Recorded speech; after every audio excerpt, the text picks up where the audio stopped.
live talk show di Facebook dan Instagram Tribun hari ini bersama Bapak Leo Wijaya, Presiden AMA Medan dan pemimpin perusahaan besar di Sumatera Utara. Saya sapa dulu Pak Leo Wijaya. Apa kabarnya Pak Leo? Luar biasa Pak Sanjaya. Luar biasa ya. Nah, sahabat Tribuners, waktu Pak Leo yang sangat terbatas ini, saya sebenarnya sudah mengundang Pak Leo ini 1 tahun yang lalu. Namun hari ini kebetulan dan pas sekali Pak Leo ada waktunya dan berkenan untuk hadir di studio Tribun Medan. Pak Leo, terima kasih untuk waktunya. Sama-sama Pak Sanjaya. Nah, sahabat Tribuners, kita akan membahas atau diskusi tentang leadership kepemimpinan. Karena Pak Leo selain Presiden AMA Chapter Medan, beliau juga adalah pemimpin perusahaan besar di Sumatera Utara. Tentunya dengan pengalaman sebagai pemimpin yang berkarir secara profesional selama 20 tahun ini akan menjadi inspirasi dan insight bagi kita semua bagaimana membentuk atau mempelajari leadership sehingga akan menjadi seorang pemimpin yang efektif, efisien, dan bermanfaat bagi banyak orang dan tentunya lingkungan dan masyarakat juga.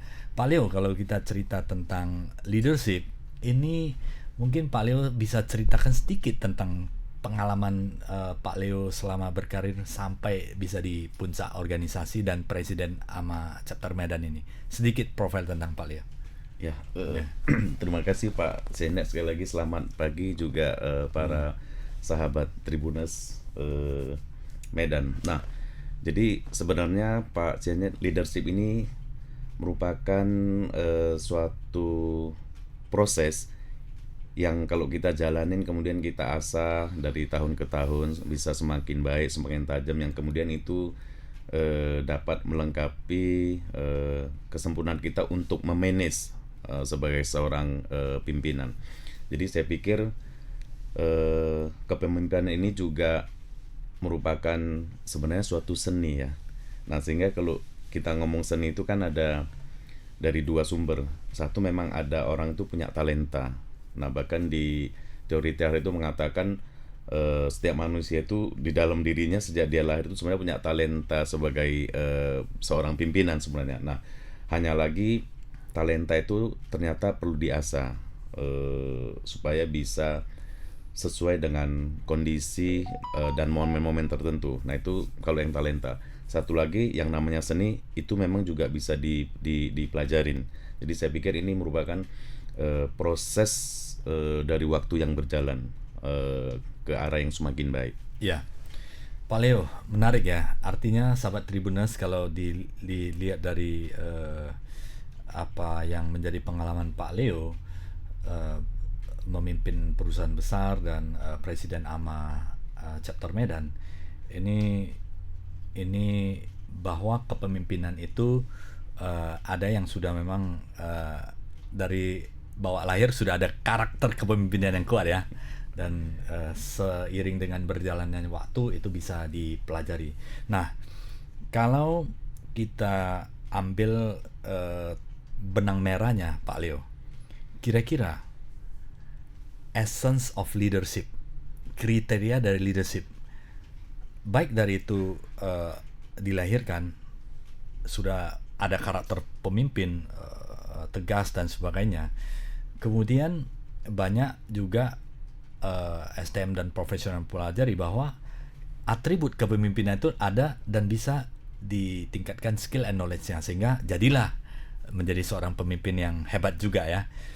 Kriteria seperti apa Pak Leo yang sebagai seorang pemimpin yang berhasil lah? Kalau sukses kan variabel untuk pengukuran sangat variatif ya Pak ya.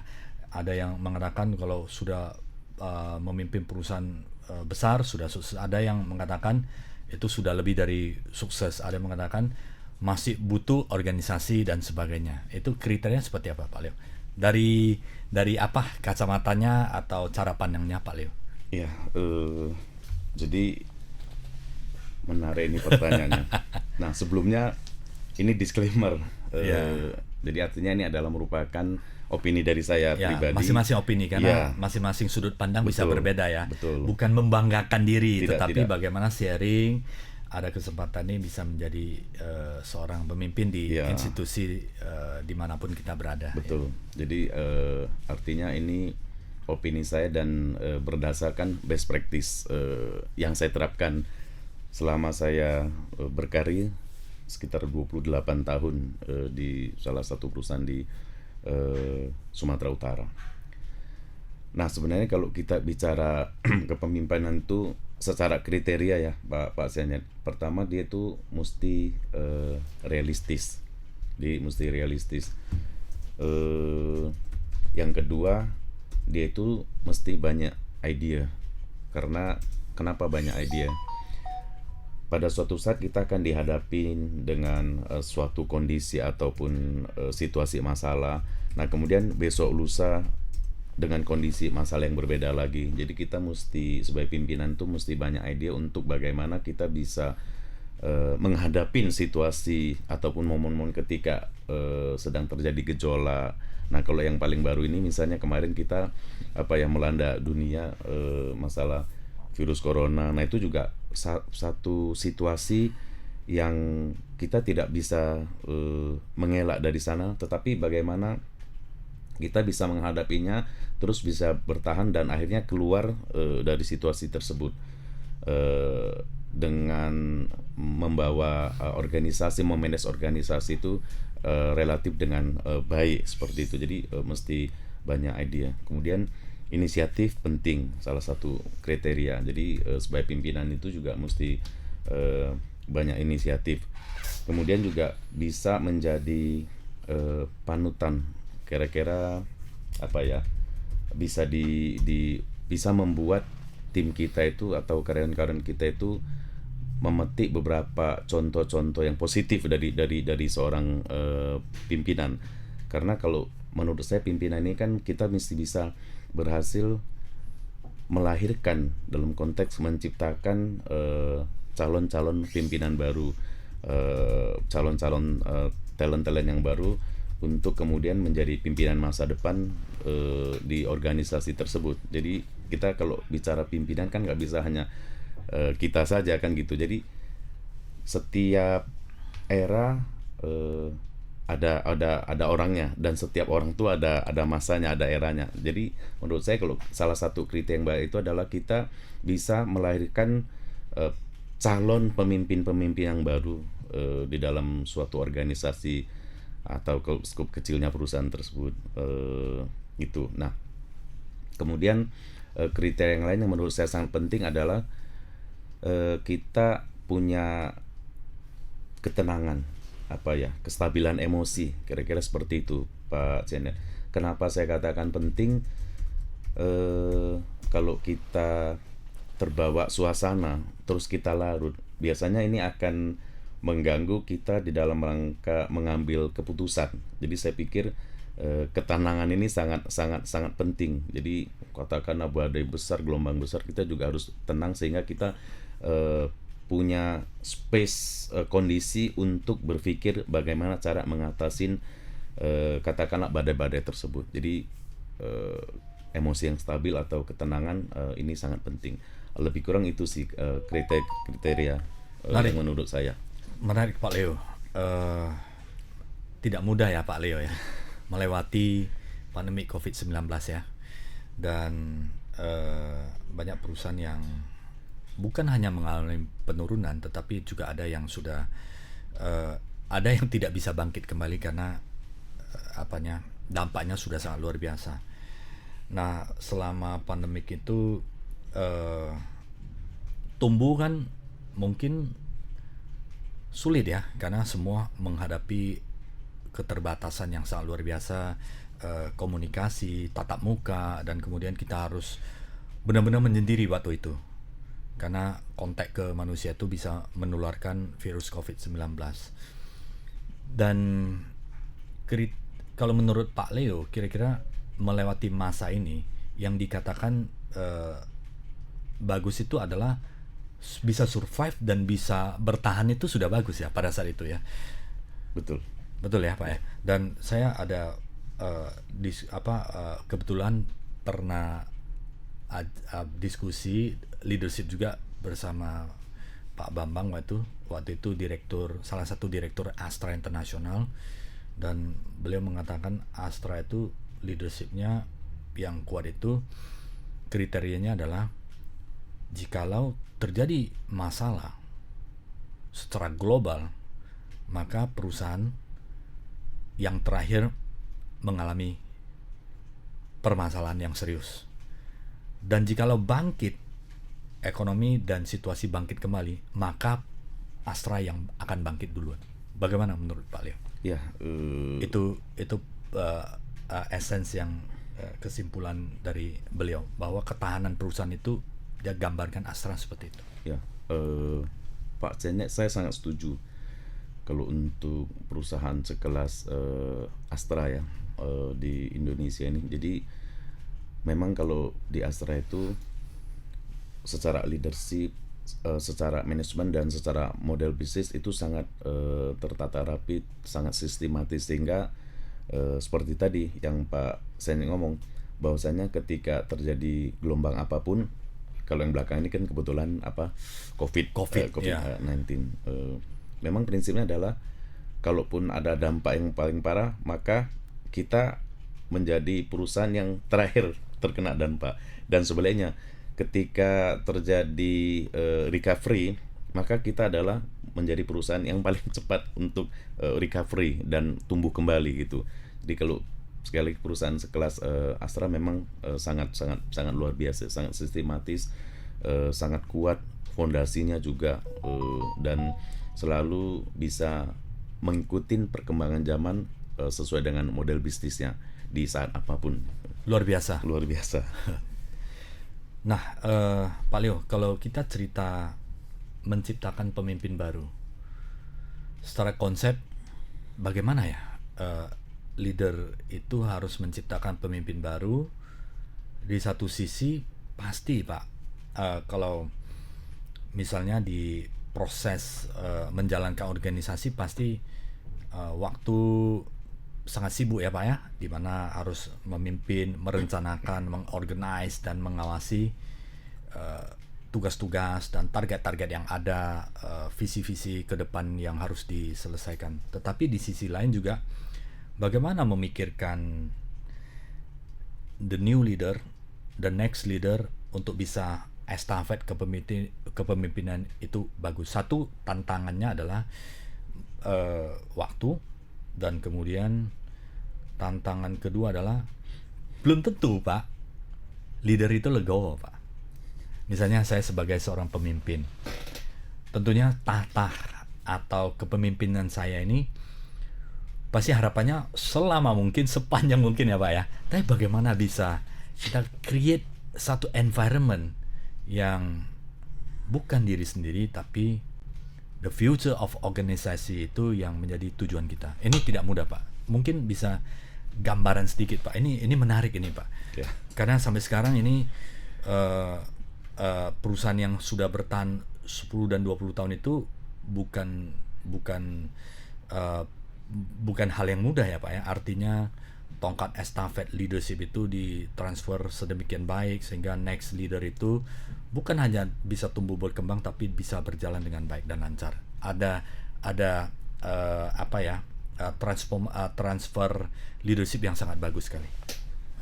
Ya, Pak Zenya, jadi menarik sekali. Nah, kalau bicara leadership atau kepemimpinan ini sebenarnya bukan hanya ngomongin kita menyelesaikan pekerjaan secara operation, secara eksekusi, secara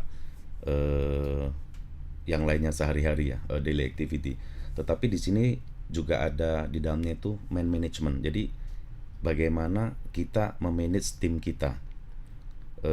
Maksud saya bukan hanya memanage untuk tim kita bisa bekerja bersama-sama, tapi seperti tadi disebutkan, sampai menyiapkan mereka untuk menjadi calon-calon pimpinan masa depan, seperti yang tadi saya katakan, nanti ada saatnya kan gitu, yeah, menggantikan pimpinan-pimpinan yang lama.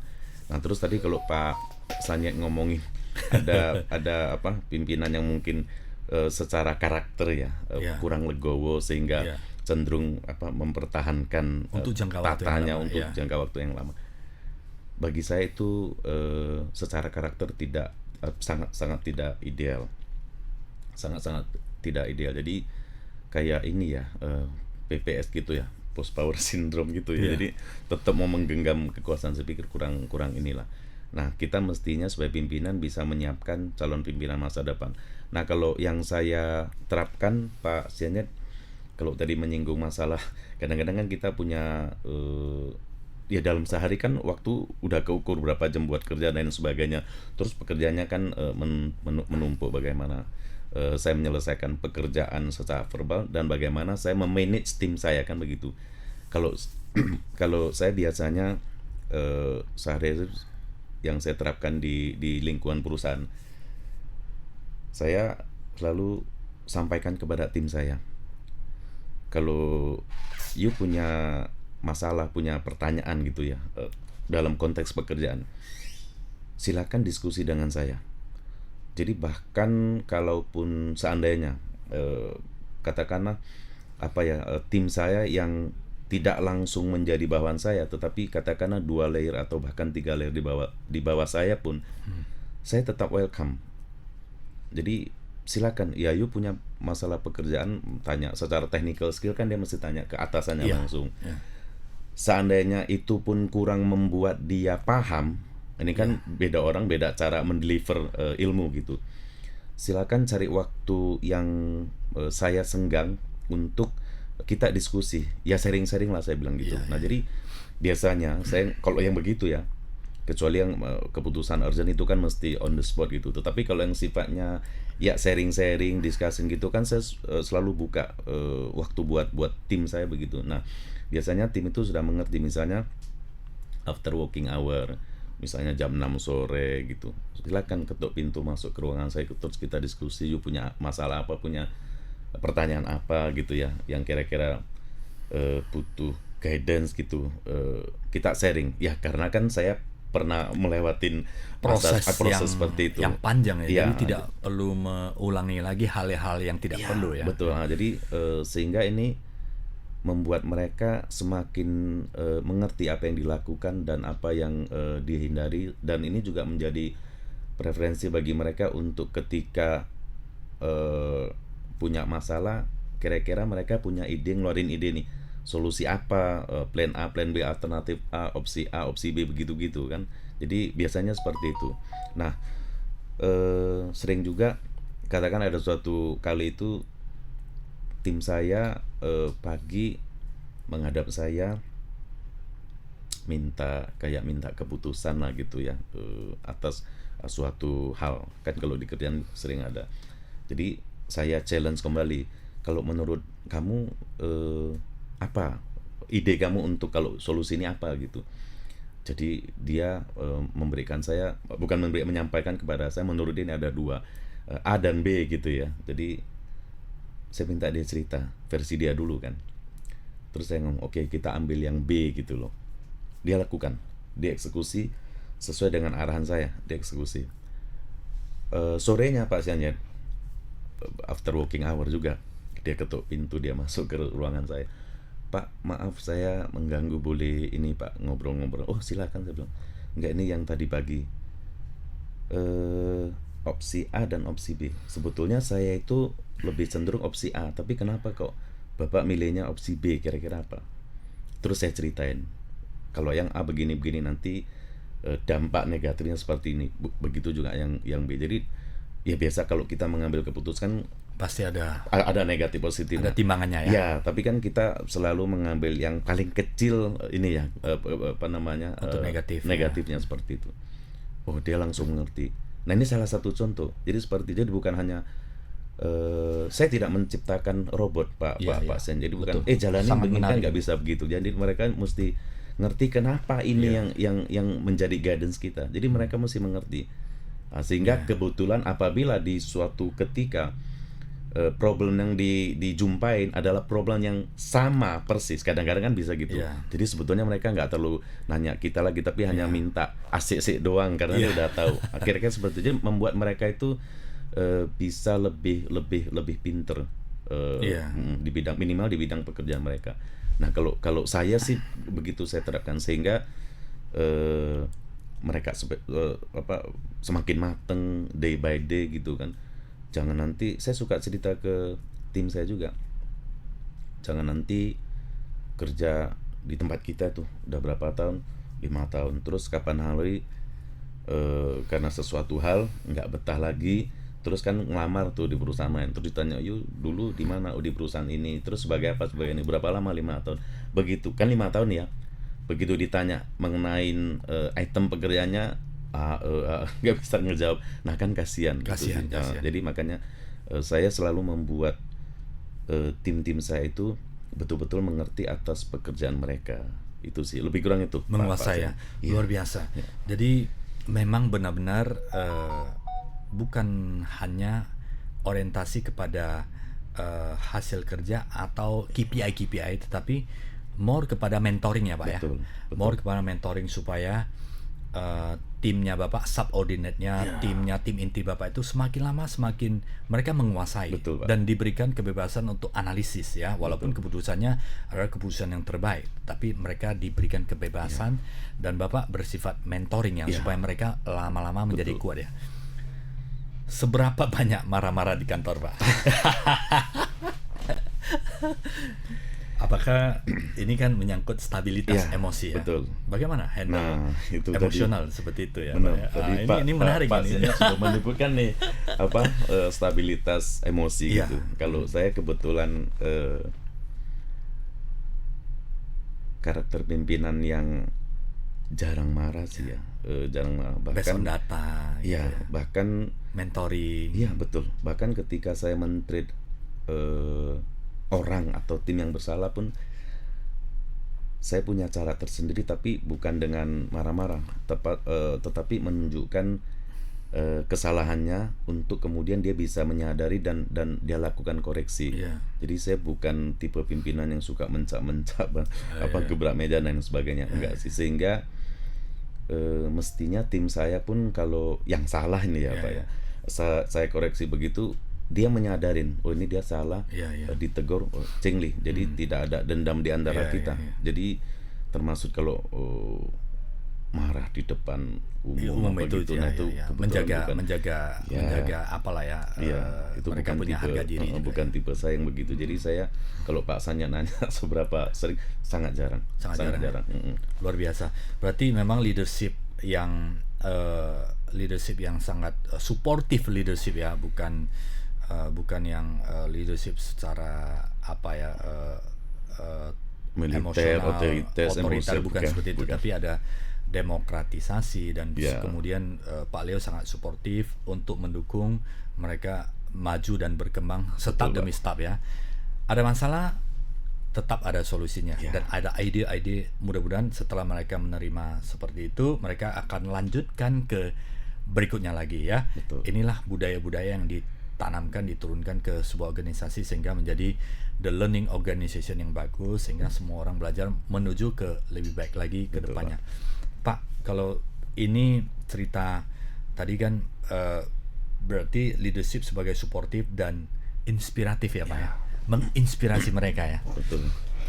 Calon leader ke depannya Pak, misalnya ini kan bisa kita tahu ya, potensial leader seperti ke depannya yang bisa memegang amanah dan tanggung jawab lebih besar. Antara attitude, skill, and knowledge, bagaimana menyimbangkan ketiganya nih? Karakternya, kemudian skillnya, kemudian pengetahuannya. Skill bisa dipelajari, dipraktekkan secara terus-menerus. Apalagi pengetahuan kan, kita bisa ikut seminar, belajar dari orang yang lebih menguasai. Googling juga bisa. Dan kemudian atasan langsung juga bisa. Komposisi ini bagaimana Bapak membuat karakter kepemimpinan yang kuat, dan mereka sangat kuat setidaknya di lini-lini departemen organisasi Pak. Ya, jadi ada skill dan attitude gitu-gitu ya Pak ya. Jadi kan semua kan tentu penting lah, semua penting. Tapi kalau pada opini saya nih, saya biasanya ngeberesin karakter ini orang dulu. Karakter first ya. Iya, bukan artinya saya ngomong karakter itu lebih penting dari yang lain, enggak. Maksudnya begini, karakter ketika ilmu ya, skill itu kan memang bisa dipelajarin apa segala macam. Apa, dengan berjalannya waktu orang semakin pinter gitu ya. Kalau yang sebelumnya dia baru bekerja bergabung di organisasi kita atau di perusahaan kita masih banyak hal yang dia belum mengerti mengerjakannya, kan tinggal kita ajarin kan begitu. Nah, tetapi kalau karakter ini menjadi sangat penting karena ini akan yang membentuk semangat dia, yang membentuk motivasi dia dan membentuk karakter dia juga nantinya. Sehingga kalau dia merasa nggak ngerti, dia akan punya cara bagaimana untuk mengerti, untuk mencari tahu, menggali informasi dan lain sebagainya. Kalau bahasa umumnya gini ya kira-kira, kalau orang kurang pintar itu bisa diajarin. Yang penting mau. Iya, yang penting mau. Iya. Tapi kalau sudah karakternya bobrok, nah ini susah Pak. Sepinter Oke. apa dia, malah bisa masalah bagi kita. Oke. Sorry itu saya gini loh Pak Siannya, kalau Iya. dia pintar tapi karakternya negatif. Tapi dia pinter mengarah ke licik. Nah akhirnya kita capek kan jagain orang ini kan. Akhirnya seperti, jadi saya pikir ya walaupun ya karakter penting, skill juga penting lah. Tetapi bagi saya sih, saya mesti ngeberesin karakternya terlebih dahulu. Nah, di situ sih kalau saya ya Pak Sanya. Benar, setuju. Banyak yang mengatakan bahwa karakter itu sangat penting karena recruitment for karakter baru next itu adalah baru di develop skill and knowledge menjadi lebih baik lagi ke depannya. Tapi dari awalnya sudah dibutuhkan energi yang banyak untuk mengawasi. Capek terakhirnya bukan malah maju, tapi konsentrasi sebenarnya kita akan maju menghadapi masa depan, malah hadapi masalah-masalah internal yang tidak pernah selesai. Sehingga bisa mengganggu productivity kerja jadinya. Gitu. Pak Leo, kalau kita gambarkan karakter, the best three karakter yang dibutuhkan oleh seorang profesional yang memiliki future yang bagus, seperti apa yang 3 paling atas ini yang harus ada pada setiap orang, sehingga seseorang itu bisa menjadi the next future atau future leader, atau menjadi seorang yang benar-benar yang memiliki masa depan yang baik lah ya, sebagai pemimpin dan sebagainya. Tiga teratas Pak. Sebenarnya banyak kan, tapi kan kita mesti pilih tiga. Atau ada 5 lah, 3 sampai 5 lah. Kalau saya pilih 3 lah. 3. Top 3 gitu ya. Integritas pasti ya. Iya, integritas number pasti 1 itu. Kemudian komitmen. Nah, saya pikir ini sangat penting. Sering itu saya lihat pimpinan gitu ya. Seorang pimpinan nggak tahu sadar nggak sadar ya, dia mengeluarkan kebijakan A, B, C gitu ya, dan lain sebagainya. Tapi dia sendiri tidak mentaati kebijakan tersebut. Not walk the talk lah ya. Nah ini masalah. Memberikan contoh panutan seperti itu ya. Padahal dia ngomong kan masih gini-gini, tapi dia sendiri tidak menjalanin itu. Jadi bagaimana dia bisa memberikan panutan lah, wong dia sendiri juga tidak komit itu. Nah, komit ini kan pengertiannya sangat luas. Itu kan salah satunya ya Pak Sianya. Kemudian bagaimana menyelesaikan permasalahan anak buahnya, itu juga bagian dari problem solving, komitmen ya, membantu lah ya. Jiwa leadership ini, kepemimpinan ini harus mengayomi ya. Bukan hanya menagih target KPI dan sebagainya, tapi kita harus giving the solution, setidaknya mentoring mereka supaya mereka bersama-sama bisa maju ya. Nah, itu komitmen sangat penting di dalam mendidik anak buahnya juga. Nggak bisa kemudian kita itu kayak baper gitu. Nggak bisa. Baper itu menurut saya sekali bukan lagi sensitif, tapi baper itu bukan bagian daripada karakter komitmen, bukan. Terus ketika orang-orang atau anak buahnya ataupun bagian orang-orang di dalam timnya itu melakukan kesalahan, terus kemudian dia baper, nanti gak mau berkomunikasi dengan orang tersebut. Nah ini saya pikir tidak menunjukkan pimpinan ini punya komitmen. Nanti ya biasa anak buah kan, kalau dia melakukan kesalahan mungkin dia mau pasti, menghadap, mau say sorry, mau minta dikoreksi dan lain sebagainya. Tapi ini terus atasannya sensi sensi, terus dibiarin kemudian di WA misalnya ya, kalau di chatting WA dibaca nggak dibales, di telepon nggak mau diangkat dan lain sebagainya. Ini menurut saya bagian dari menunjukkan pimpinan ini tidak komitmen. Kan padahal kan sesimpel itu loh, yuk salah, ayo sini saya tunjukin kesalahan kamu, terus lain kali kamu jangan begini, as simple as that gitu. Tapi karena nggak punya komitmen seperti itu kan, marah, toh baper gitu kan. Nah, yang ketiga, toh kan prinsip utama kan penyelesaian masalah, bukan senang atau tidak senang kan. Nah terus mau diapain kalau dicari dihindari apa, terus mau diapain ini orang kan mesti diberesin. Nah itu full komitmen untuk, saya kira satu aja, untuk mengembangkan organisasi dan manusia ya Pak. Iya betul. Nah kemudian mesti ada konsistensi lah, jangan labil begitu. Besok iya Bang, ini sangat penting karena ini semua akan menjadi corak ataupun pattern yang dinilai oleh anak buah kita, dan kemudian kalau ketika itu bagus, mudah-mudahan mereka akan ikut. Yang tidak bagus kan biasanya mereka nggak ikut gitu. Saya pikir 3 poin pentingnya di sana: integritas, komitmen dan konsisten ya. Jadi ini 3 poin di atas ya. Sahabat Tribuners, semoga kita bisa mendapatkan belajar banyak dari seorang pemimpin yang sudah melewati banyak proses, Pak Leo ya, banyak proses untuk menjadi yang lebih baik ya. Tidak ada yang sempurna, tetapi setiap hari itu harus lebih baik ke depannya. Nah, tim kita juga seperti anggota keluarga kita ya. Betul. Jadi ya Pak Leo betul, ya. Pak, jangan asal marah, tapi kita yang juga bertanggung jawab terhadap masa depan mereka. Betul. Kebetulan saya juga yang tipenya tim itu saya anggap sebagai teman, sebagai sahabat, sehingga biasanya tim saya kalau punya ide, kalau punya sesuatu gagasan yang dia ingin diskusikan dengan saya, biasanya mereka ini ngomong enak, lugas gitu, nggak takut saya marah, saya kritik dan lain sebagainya. Itu kenapa saya menganggap mereka itu teman-teman saya.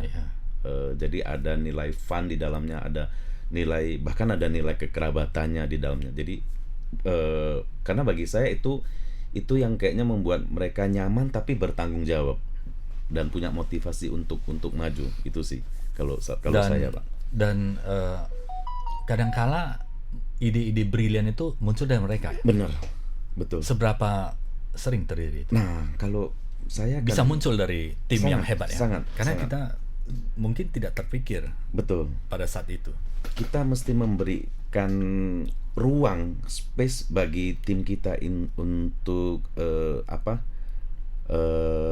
find out ide-ide, sampai dengan ide-ide gilanya, ide-ide yang out of the box. It's okay, silakan. Lo perkara ide saya ikutin atau enggak ya itu nanti dulu. Tapi punya ide apa?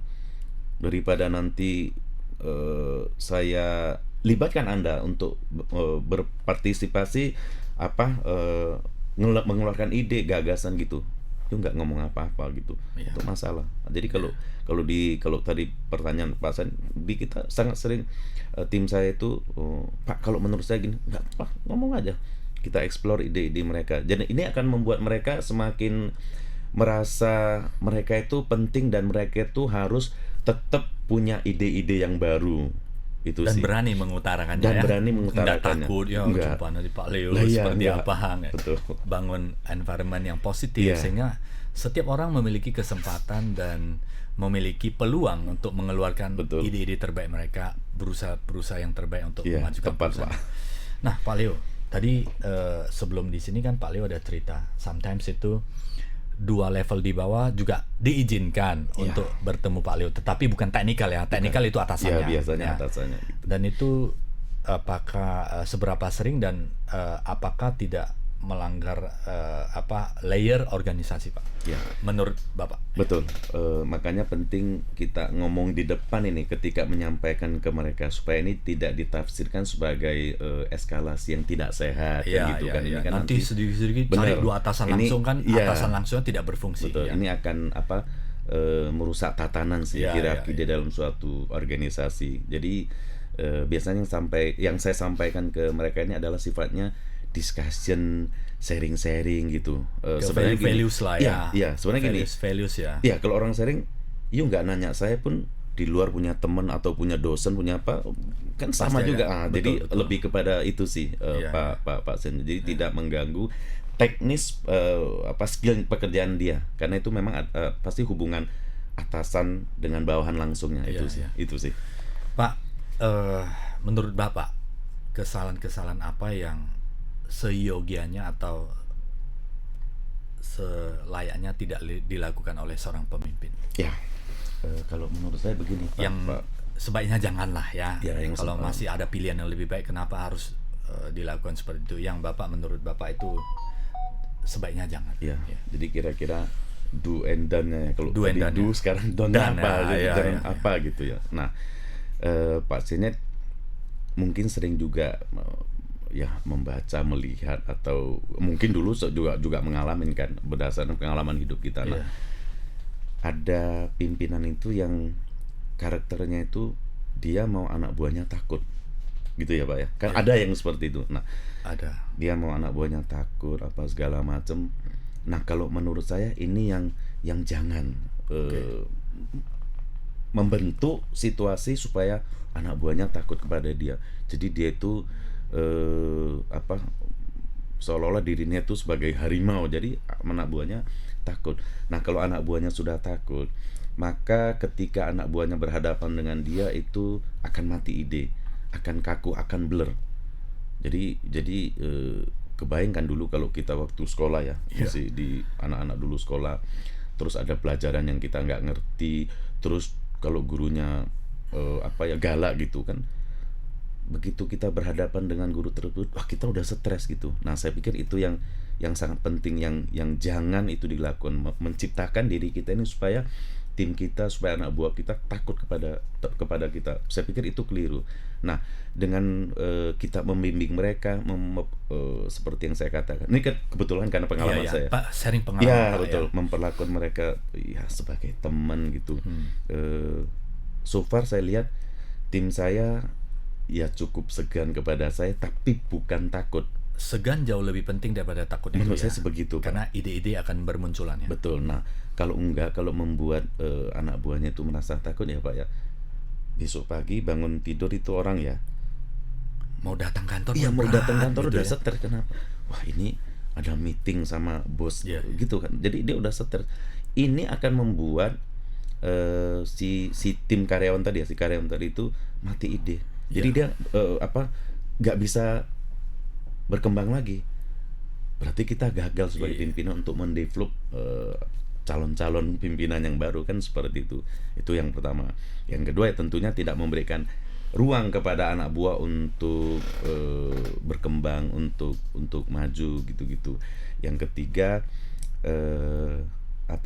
Pak Seni, kita suka dengar istilah the boss can do not wrong. Nah, jangan punya prinsip seperti itu. Pokoknya gua sebagai pimpinan nggak bakal salah. Sampai sekarang itu saya masih ada ingat dua pasal itu, Pak. Nah, the boss can do not wrong. Pasal If the boss pertama, wrong, see the rule number one. The rule number one. Gitu. Nah, saya pikir itu ini jangan. jangan. Harus memberikan panutan ya, Pak ya. Betul. Contoh salah ya perbaiki ya kan, ini ada kesalahan supaya integritas itu tetap dijunjung tinggi ya, Pak. Betul. Kan tadi saya bilang Pak, ini kita kan sebagai patronan bagi tim kita. Kalau kita keselip, silap, kita nggak mengakuin kesalahan, mereka akan mencontoh hal yang sama. Kapan hari mereka salah juga nggak mau ngaku itu. Orang Medan bilang apa? Ngeles. Ngomong aja pokoknya inilah. Itu saya pikir itu yang jangan dilakukan sih, menurut saya. Yang pertama tadi jangan membuat orang takut, tapi disegani. Jauh lebih baik ya.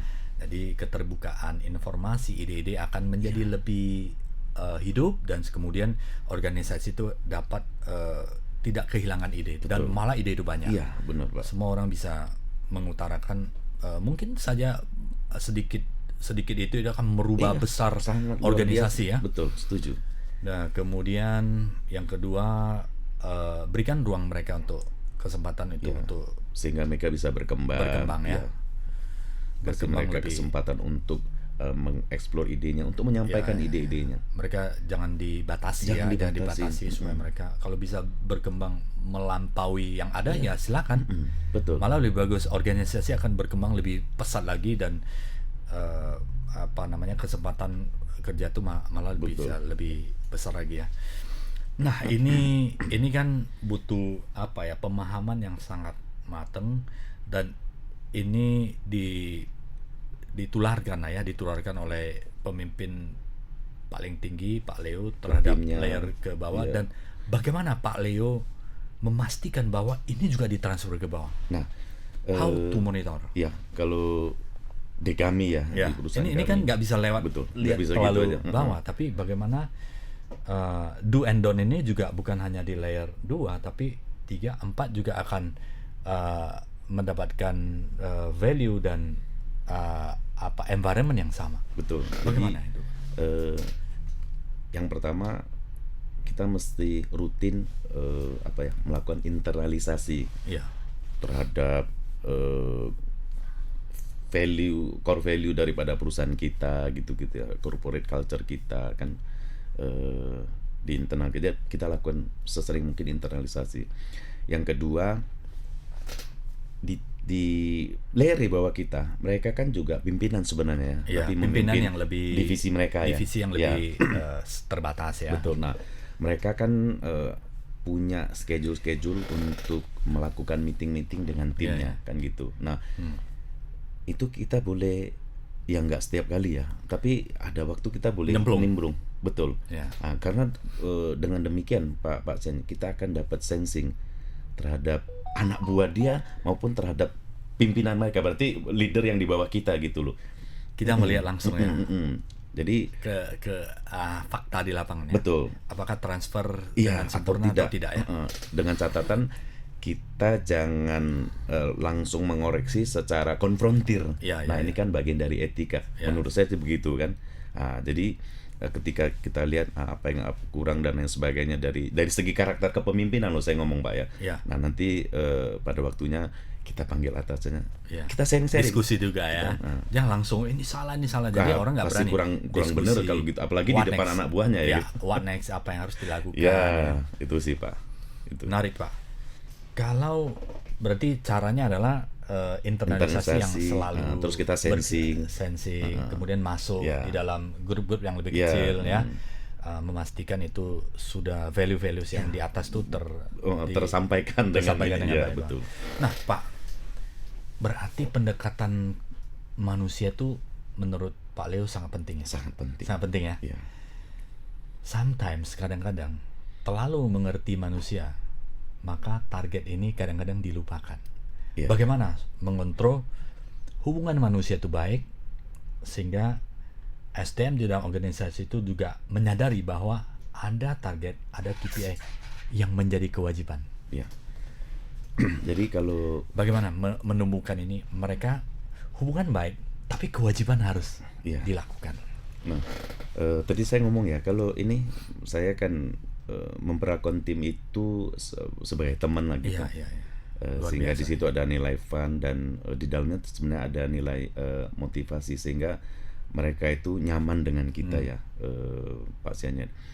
Nah, kalau di saya itu yang saya lakukan, tetapi yang namanya target kerja yang tertuang dalam KPI itu mereka mesti beresin. Nah, kalau saya, tapi ini memang nggak bisa diperdebatkan. Kalau saya suka nyemplung di dalam tim tersebut menjadi bagian dari saya. Jadi saya hadir di tengah-tengah mereka kerja. Itu saya untuk menyelesaikan salah support mereka supaya akselerasi bisa lebih cepat. Jadi saya tidak istilah kata membiarkan ini target lu, you cari sendiri. Saya sendiri. Betul. Saya kebetulan bukan tipe yang demikian. Jadi saya suka bahkan brainstorming ya. Ya, bahkan gini loh Pak, kadang-kadang kan mungkin karena deadline terus kepadatan PR, KPI dan lain sebagainya yang kadang-kadang mengharuskan kita overtime. Ya.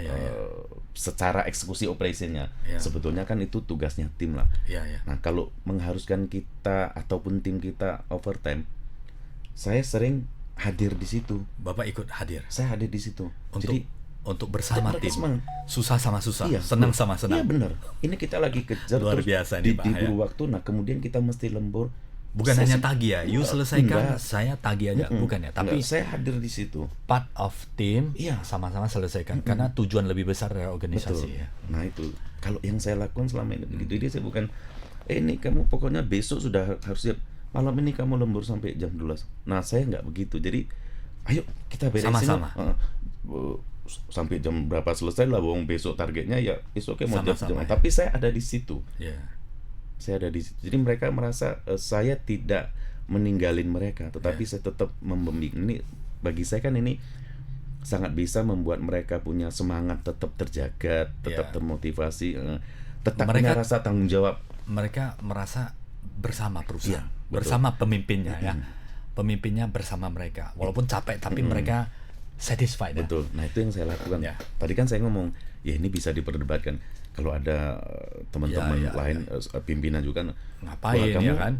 Nggak benar benar udah itu jadi kita, pemimpin. iya kan itu tugasnya mereka, kenapa? Iya. Nah, ya beda-beda lah. Beda antara orientasi. Kalau saya boleh memberikan sedikit kesimpulan, antara orientasi ke manusia atau ke pekerjaannya. Ya. Tapi sebenarnya kan dua-dua harus Dua-dua digabungkan. kan penting ya Pak ya. Tidak boleh dipisahkan. Betul. Kerja penting tapi manusianya juga kita harus memperhatikan. Ya. Nah, dengan kita bisa menjaga hubungan dengan mereka, terus mereka semangat, setiap tugas diselesaikan dengan penuh semangat. Mudah-mudahan ya Pak Senyen, ketika ketemu ada satu KPI yang nggak capai gitu, terus sangat berat, biasanya mereka akan habis-habisan untuk memikirkannya ya. Nah gitu, itu membuat mereka semakin punya tanggung jawab. Jadi nggak perlu kita marah-marah apa enggak, tapi mereka merasa mereka itu ada yang mereka berhutang yang belum selesai. Itu otomatis kesadaran itu sudah betul, ada ya, kesadaran dan internal motivation itu ada, bukan eksternal lagi yang harus di pantengin ya seperti itu ya, menciptakan internal motivasi yang bagus. Betul, itu sih.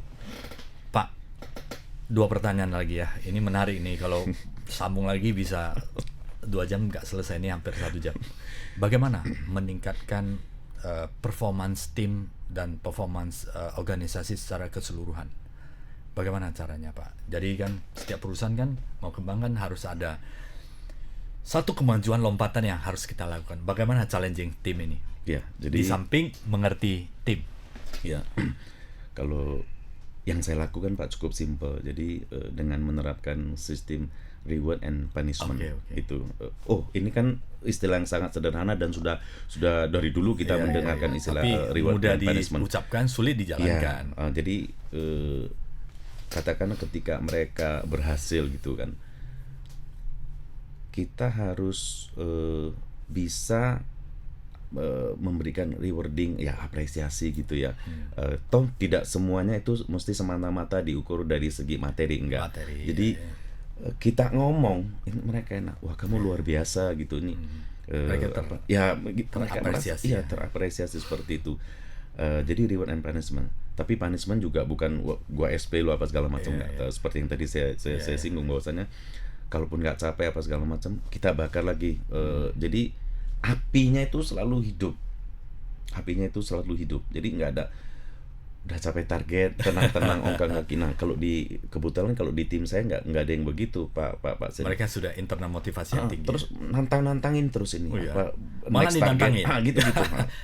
Bagaimana membuat itu terjadi Pak? Nah, makanya saya bilang kita selalu membakar semangat mereka dan ketika mereka berhasil, menantang mereka ya. Setelah berhasil itu ya, kita jangan segan-segan untuk appreciate mereka. Hanya dengan memuji, tapi itu kita lakukan secara tulus. Kita bukan basa-basi. Kamu bagus ya bisa dirasakan lah ya kalau kita punya hubungan yang baik dengan tim kita. Ini yang membuat mereka sangat tertantang, sangat termotivasi, sangat semangat gitu loh.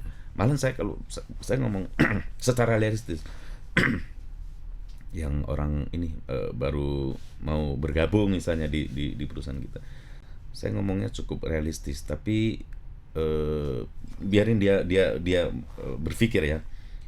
Kamu bekerja di sini, saya orangnya realistis. Saya nggak ngomong bekerja sampai tua ya, sampai pensiun di sini. Itu enggak, itu kan Itu nanti udah kan ada terlalu- kenyamanan dan lain sebagainya, terus ada jenjang karir, terus income yang kamu rasa cukup, Silakan. kurang atau lebih kan gitu guys. Silakan menilai sendiri. Menilai Cocok sendiri. stay, nggak cocok silakan Betul.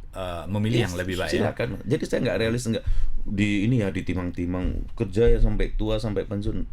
Saya sih poinnya nggak di situ, tetapi kamu bekerja di sini, kamu bisa Ada value-nya. berkontribusi dengan baik terhadap perusahaan, dan kamu sendiri juga jadi Maju. punya value. Iya. Iya, seperti itu.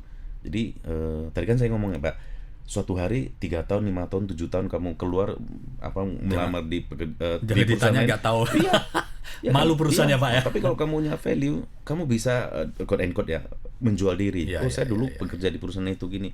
Sebagai apa? Sebagai ini berapa tahun? 3 tahun atau setahun? Oh, cuman setahun. Apa yang kamu lakukan? Dia bisa bercerita. Iya. Nah, ini tentu berbeda. Yang gitu-gitu sih. Iya, Ya iya. realistis lah Iya. Pak Siannya. Ya betul. Ya kan? Pak, ini satu pertanyaan lagi. Saat sekarang kan generasi milenial dan Zillennial sudah mulai masuk, dan karakter mereka kan tidak seperti Gen X ya Pak ya, dimana lebih stabil, lebih komitmen levelnya lebih tinggi ya. Kalau ini kan sedikit ada penawaran yang lebih bagus, mereka mungkin akan mencari, dan informasi sangat banyak sekali dan dengan mudah didapatkan. Bagaimana menghadapi Gen Z dan milenial ini, Pak? Betul, Pak Senya. Jadi saya pikir ini sangat Ini kan menarik. kita hadapi Benar. bersama sebenarnya. Ini kan apa ya? Memang kondisi inilah Sudah mulai masuk ke lingkungan pekerjaan. inilah realita yang kita mesti perusahaan ya, di dalamnya nanti ada pimpinan yang menghadapi. Nah, kita mau nggak mau Pak Senet harus lebih menurunkan apa ya? Ya mungkin kayak macam egonya gitu, ego kita kan dengan kita mau masuk dan mengerti dunia berpikir mereka, Pak Senet. Ini saya ambil contoh begini. Kebetulan kan saya ini ya 28 tahun di perusahaan yang sekarang saya berkarir ini. Kalau dulu orang ngelamar ya Pak ya, ya kita punya beberapa tools untuk sebenarnya menguji dia, termasuk menguji karakter dia sebenarnya begitu kan. Di sini bagian apa segala macam, berapa income atau berapa gaji gitu, sekian kan. Waduh Pak, bisanya nggak usah, kamu bekerja nanti tunjukkan kan gitu. Jadi kamu kerja dulu yang bagus, ntar itu ini kan menyusul. ya. Kalau dulu kan gitu. Iya. Kalau dia nggak mau dulu ya, kita bilang ini orang bro ini belum nunjukin kinerja apa segala macam, udah mau tawaran ketat dengan kita kan, kira-kira begitu. Kalau dulu kan karena apa? Karena dulu itu enggak gitu. Oke, saya akan tunjukkan dulu Pak. Nanti mudah-mudahan Bapak jangan melupakan. Lebih loyal dan lebih respect ya. Dan itu merupakan hal-hal yang tidak etis kalau kita dibicarakan di depan. Betul. Kita harus tunjukkan dulu. Betul. Rasa segan ini masih sangat besar ya. Betul. Itu di Gen X ya. Ya, kalau sekarang Pak beda. Jangankan ketika kita interview, kalau kita ketika kita interview pastilah dia udah ngomong dulu depan. Ini bagaimana, ini berapa, ini apa gitu sangat langsung jelas. Detail, clear. Iya, tadi kan Pak Sen menyebutkan kalau dulu itu kita nilai sebagai kurang etis ya, begitu. Itu kan yang lebih ke privacy. Tunjukkan dulu masih ada rasa enggannya, segannya. Kalau udah ditunjukkan nggak di komitmen, mungkin akan cari yang lain. Tapi ini sekarang dia beda langsung ya. ngomong gitu. Emang lu siapa? Lu kerja lu juga baru fresh graduate. Tapi kita nggak boleh punya sikap begitu kan? Kenapa? Kalau yang ini kamu perlakuan begitu, nggak masuk. Besok yang datang melamar akan seperti ini sama juga. Itu lagi. Karena kan memang sudah zamannya di generasi seperti mereka ini. sudah tahu banyak informasi dan sebagainya ya. Jadi Pak Cenyin, jangankan ketika kita melakukan interview untuk masuk kerja ya, ini yang tim kita sendiri pun yang generasi sekarang nih, kita promosikan dia, kita tantang dia untuk naik ke jenjang pangkat atau jabatan di atasnya yang lebih tinggi. itu kan sesuatu yang luar biasa kan. Yang luar biasa, diberikan kesempatan. Dia kesempatan. Ya, memang dari segi skill kan dia mampu. Ya, Pak, sampai realistis ya Pak. Realistis. Itu Kita sih. harus realistis hidup di saat sekarang ya. Iya. Di masa sekarang. Iya betul. Jadi mereka juga nggak jelas gitu. Mereka mau jelas di depan itu. Tapi kita mesti bisa mengerti kondisi sekarang seperti ini. Gitu. Semua harus jelas dan kalau jelas kan lebih mudah ya untuk deal dengan mereka ya. Clear di depan lah Pak Sanjan. Menarik Pak Leo, hari ini semoga sahabat Tribuners kita bisa belajar banyak leadership style dari seorang pemimpin yang sudah 28 tahun. Sharing-sharing. Ya, sharing-sharing ya. Kita bisa belajar walaupun ya bisa ada perdebatan, ada pemikiran, gagasan, ide yang lain-lain, pasti tidak ada yang sempurna ya. Tetapi betul. Setidaknya hari ini Pak Leo sudah menyaringkan bagaimana as a good leader dan menjadi pemimpin yang baik, yang hebat, yang bisa membawa organisasi berubah lebih besar dan lebih maju lagi ke depannya. Terima kasih Pak Leo waktunya untuk sharing ya. Ini hari ini sungguh luar biasa, sungguh berharga. Terima kasih Pak Leo waktunya. Terima kasih sudah diundang Pak Sen. Thank you ya, kami yang berterima kasih. Sahabat Tribuners, terima kasih ya, sudah bersama kami 1 jam. Semoga bermanfaat bagi sahabat Tribuners dan nantikan inspirasi bisnis setiap Jumat yang selalu menarik untuk Anda. Sampai jumpa.